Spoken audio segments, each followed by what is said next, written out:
সারা বিশ্ব বাজারে তেলের দাম যখন ওঠানামা করছে, তখন রাশিয়া কিন্তু একটা বড় সিদ্ধান্ত নিয়ে নিল। আগামী 1 এপ্রিল থেকে পেট্রোল রপ্তানি বন্ধ করে দিতে যাচ্ছে। কেননা রাশিয়ার উপপ্রধানমন্ত্রী আলেকজান্ডার নোভা তাদের জ্বালানি মন্ত্রণালয়কে বিশেষ ব্যবস্থা নেওয়ার নির্দেশ দিয়েছেন। কিন্তু কম বেশি সবাই ভাবছে রাশিয়া কেন এই সিদ্ধান্ত নিল। এই জন্য নিল, মধ্যপ্রাচ্যের উত্তেজনার জন্য ইউক্রেনের ড্রোন হামলায় কিছু তেল শোধনাগার ক্ষতিগ্রস্ত হয়েছে। এর ফলে তাদের নিজেদের দেশে পেট্রোলের চাহিদা খুব বেড়ে যায়। তাই রাশিয়া আগে থেকে সতর্ক পদক্ষেপ নিচ্ছে। আগের বছর কিন্তু রাশিয়া 50 লক্ষ মেট্রিক টন পেট্রোল রপ্তানি করেছিল, আর এখন তো সেটা বন্ধ হয়ে গেছে। সেই জন্য জ্বালানির দামের আবার অস্থিরতা দেখা দিয়েছে।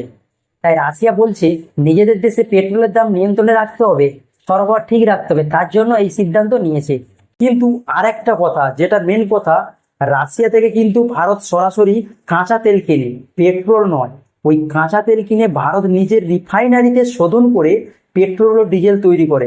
তাই রাশিয়া পেট্রোল রপ্তানি বন্ধ করে দিলেও ভারতের উপর বড় প্রভাব পড়ার সম্ভাবনা খুবই